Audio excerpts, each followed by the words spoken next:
Hello everyone. Main question answer series first C for 12th and competitive exams organism and population. तो इसकी अभी series चल रही है 1A 1B 1C करके मैंने डाला है, पार्ट 3 है. इसमें ये 2 क्वेश्चन हैं जो कि काफ़ी इंपॉर्टेंट क्वेश्चंस हैं और ये 1 मार्क क्वेश्चन है. ये ग्रोथ कर्व का दिया हुआ है. फर्स्ट क्वेश्चन ये है कि in the absence of the predator which curve a और b would appropriately depict the prey population.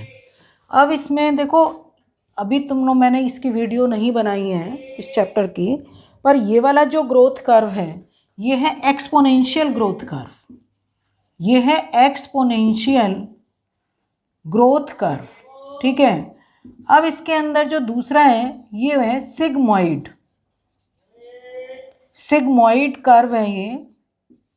और सिग्मॉइड कर्व में मतलब ये सिग्मॉइड है एस शेप, और इसमें लॉजिस्टिक ग्रोथ कर्व. इसमें क्या है कि ये एक्सपोनेंशियली इंक्रीज का मतलब कि कोई ना तो फूड की और ना स्पेस की कोई लिमिटेशन है ही नहीं. तो कोई भी अगर प्रे होगा वो अनलिमिटेड ग्रोथ करेगा. जैसे इंसेक्ट की पॉपुलेशन है, तुम देखते हो इंसेक्ट कितनी तेज़ी से, इंसेक्ट अब जब आने शुरू हो गए हैं, अब मतलब जो हमें मच्छर वगैरह लगते हैं, अब इनकी ग्रोथ इतनी तेज़ होगी, बहुत तेज़, और ज़रूरत से ज़्यादा जब गर्मी आती है तो एकदम ही इनकी डेथ हो जाती है. इनके अंदर कोई लिमिटेशन नहीं आती. ये नहीं है जैसे इसके अंदर है कि पहले इनिशियल लॉग फेज, ये तो लॉग फेज होता है, ये exponential phase, sorry initial lag phase, ये एक्सपोनेंशियल फेज को क्या बोलते हैं? Log phase. ये स्लाइटली डिक्लाइन फेज, एक तरीके से हल्का सा डिक्लाइनिंग फेज. और सबसे ये स्टेशनरी, ये जो आएगा स्टेशनरी. ऐसा क्यों है? क्योंकि इसके अंदर फूड की, स्पेस की लिमिटेशन है. तो लिमिटेशन होने पर ये लॉजिस्टिक ग्रोथ कर्व है और इसमें कोई लिमिटेशन नहीं है, अनलिमिटेड ग्रोथ इंसेक्ट्स की. और जब एनवायरमेंटल कंडीशंस जो हैं वो सीवियर कंडीशंस होंगी तब ये एकदम इनकी डेथ होती है. ना तो कोई डिक्लाइनिंग ना स्टेशनरी, वो फेज नहीं आती. तो इसके अंदर फॉर्मूला होता है, इसका formula dn/dt is equal to RN. ध्यान रखना, इसका फॉर्मूला होता है dn/dt is equal to RN. और अगर हम सिंपल कैलकुलस को लगाएं इसमें, तो इसके लिए जो मतलब इनका जो फॉर्मूला दे रखा है वो फॉर्मूला दे रखा है NT is equal to N0 e⁻RT. ध्यान रखना, NT is equal to N0 e⁻RT. और ये जो कर्व दे रखा है ये क्या दे रखा है? dn/dt is equal to RN K minus N/K. ये जो है K का मीनिंग है यहाँ पर कैरिंग कैपेसिटी, लिमिटेशन. चाहे फूड की लिमिटेशन हो, स्पेस की लिमिटेशन हो, उसके लिए कैरिंग कैपेसिटी लगेगी. ये कैरिंग कैपेसिटी.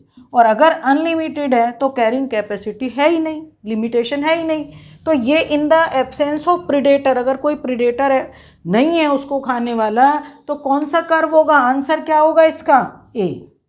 क्या आंसर होगा? ए. बाकी मैंने 1 मार्क करके क्वेश्चन और डाल दिए हैं. ये क्वेश्चन ये पूछा हुआ है पर मैंने वीडियो में और भी समझा दिया है कि एक्सपोनेंशियल ग्रोथ कर्व है, इसका formula dn/dt is equal to RN. Simple calculus लगा के अगर हम मतलब इसका फॉर्मूला बनाते हैं NT is equal to N0 e⁻RT. ठीक है. ये और दूसरे का फॉर्मूला मैंने बता दिया, dn/dt is equal to RN K minus N/K, where जो K क्या है यहाँ पर? K is carrying capacity.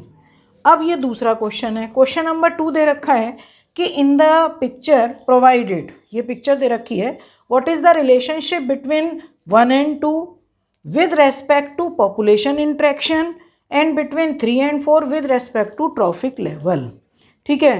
पहले देखो ट्रॉफिक लेवल को समझो कि जो ये ट्रॉफिक लेवल हैं,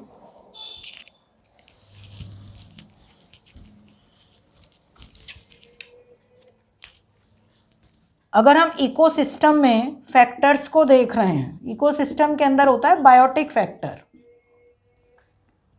ये बायोटिक फैक्टर्स, तो बायोटिक फैक्टर्स में प्रोड्यूसर्स, कंज्यूमर, एक होते हैं कंज्यूमर्स और एक होते हैं डिकम्पोजर्स। ध्यान रखना, मैं थोड़ा सा इसमें थोड़ा सा एक्स्ट्रा बता रही हूँ। प्रोड्यूसर्स में ऑल ग्रीन प्लांट्स, जो फोटोसिंथेसिस करके अपना फूड मटेरियल बनाएंगे वो प्रोड्यूसर्स। कंज्यूमर को फिर 3 कैटेगरी में, primary consumer, secondary consumer, tertiary और टॉप कंज्यूमर। जो सेकेंडरी कंज्यूमर है वो है प्राइमरी कार्निवोर। ध्यान रखोगे, क्योंकि फर्स्ट ये एनिमल होते हैं जो प्राइमरी कंज्यूमर को खाते हैं। प्राइमरी कंज्यूमर होते हैं हर्बीवोर, जो प्लांट्स को खाते हैं, ये हर्बीवोर। ये प्राइमरी कार्निवोर और ये सेकेंडरी कार्निवोर। तो अगर हम पहले इसका आंसर दें, ये 3rd and 4 का, with respect to trophic level, तो फर्स्ट ट्रॉफिक लेवल ये हो गया ग्रीन प्लांट्स, ये second trophic level, third trophic level, fourth trophic level. First trophic level को दे रखा है ये ग्रीन प्लांट्स, और दूसरा जो ये ग्रीन प्लांट्स को खाएगा स्नेल दे रखा है, ये इन्होंने डायग्राम में स्नेल और ये ग्रीन प्लांट। तो स्नेल हर्बीवोर है, तो इसमें प्रोड्यूसर एंड प्राइमरी कंज्यूमर, मतलब तुम तो प्रोड्यूसर कंज्यूमर लिखोगे, इसका आंसर जो लिखोगे 3rd and 4th का, अगर ट्रॉफिक लेवल के हिसाब से आंसर लिखोगे तो प्रोड्यूसर कंज्यूमर। और कंज्यूमर भी कौन से? प्राइमरी कंज्यूमर, जिनको क्या बोलते हैं? हर्बीवोर। इसमें इंट्रैक्शन क्या है कि फिश है और जो कि ये थोड़ा फ्रॉग वाला, मतलब फ्रॉग को ही निगल चुकी है, तो ये चीज़ दे रखा है, छोटे से फ्रॉग को कह दो किसी चीज़ को, तो ये निगल चुकी है, ठीक है। तो इस केस में इनका जो अब इंट्रैक्शन, पॉपुलेशन इंट्रैक्शन का मतलब पॉपुलेशन में ऑल एनिमल्स का, प्लांट्स का, ह्यूमन का एनिमल के साथ, ह्यूमन का प्लांट के साथ क्या इंट्रैक्शन है, वो होता है population interaction. Population interaction 2 type का है, positive interaction and negative interaction. Positive interaction का मतलब जिसमें या तो दोनों को बेनिफिट हो, या तो दोनों को बेनिफिट हो, या एक को बेनिफिट हो तो दूसरे को कोई हार्म ना हो, ठीक है। एक को अगर बेनिफिट होगा तो दूसरे को कोई हार्म ना हो, जैसे म्यूचुअलिज्म है। लाइकेंस है, लाइकेंस एल्गी एंड फंगी का एसोसिएशन है जिसमें दोनों को बेनिफिट है, अगर दोनों अलग होंगे तो दोनों की ही डेथ होगी। पर कमेंसलिज्म जो है, कमेंसलिज्म एक ऐसा एसोसिएशन होता है, एक को तो बेनिफिट है, अगर दूसरे को बेनिफिट नहीं है तो कोई हार्म भी नहीं है, ठीक है। तो इसके जो वीडियो मैं वो बाद में बनाऊंगी, वैसे मैं तुम्हें इसमें एग्जाम्पल बताए दे रही हूँ। शार्क है, और शार्क के नीचे छोटी छोटी लैम्प प्रे होती हैं, जो स्मॉल फिशेस टाइप होती हैं, फिश नहीं होती, वो इसके साथ साथ चलती हैं। तो जब ये शार्क अपना प्रेडेटर को ले, मतलब प्रे को लेगी, खुद प्रेडेटर है, प्रे को लेगी, तो जो ब्लड है, छोटे छोटे मीट के पीस हैं, वो नीचे गिर जाते हैं, इसको खाते रहते हैं, और उसके साथ ये कभी कभी यहाँ पे अटैच भी रहती हैं ये शार्क के साथ। तो इसमें शार्क को क्या, ना तो कोई बेनिफिट है ना इसको कोई हार्म है, वो इसके साथ साथ चल रही है। पर इनको बेनिफिट है, क्यों? क्योंकि इनको दूसरे खाने वाले और बहुत हैं, पर शार्क के डर की वजह से कोई इनके पास नहीं आता। तो इस तरीके से ये एक को बेनिफिट है इनको, पर इसको कोई बेनिफिट नहीं है, हार्म नहीं है, ये कमेंसलिज्म होता है।